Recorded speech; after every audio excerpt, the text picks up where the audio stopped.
Na pia ni dhahiri shairi kuwa Ommy Dimpoz ameonekana akiwa anakula bata kwenye maeneo tofauti. Kama umefuatilia kupitia akaunti yake ya Instagram utakuta ametupia pictures kibao ambazo anaonekana yuko business class kwenye maflight na vitu kama hivyo. Lakini pia zipo anaonekana kwenye nchi mbalimbali akifurahia maisha na vitu kama hivyo. Yani bongo bahati mbaya au? Imekuwa ni muda mrefu sana kiasi cha sisi kuoji kuwa inakuaje, na maana mshikaji wetu kacha mziki au vipi? Manake mwaka mzima nakula bata kila kona, Ibiza, Uingereza, Dubai, mafly business class, alafu wana show hata moja. Mitonyo hii inapatikana wapi na vitu kama hivyo au vipi?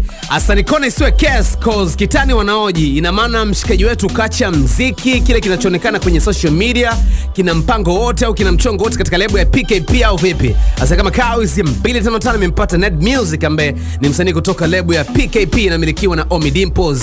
Yeye mwenyewe anabonga na sisi kupitia 255. Kazi zinafanyika kwa sababu nafikiri kwamba huenda sasa hivi wananisikia sana kwa sababu nimetoa nyimbo Chia Rudi na imefuata hii nyingine Doze. Pia safari za Ommy ndani yake ni maisha binafsi, lakini ndani yake kuna kazi. Naweza kusema kwamba safari zake amesha shoot video zake na kumaliza nyimbo zake, kwa hiyo hivyo. Safari zina matunda kwa sababu hata connection pia zinatokana na safari zake, kwamba anaweza kasafiri kwa ajili ya kufanya kazi fulani akakutana na vitu fulani ambavyo vikaongeza maendeleo katika lebo ya PKP.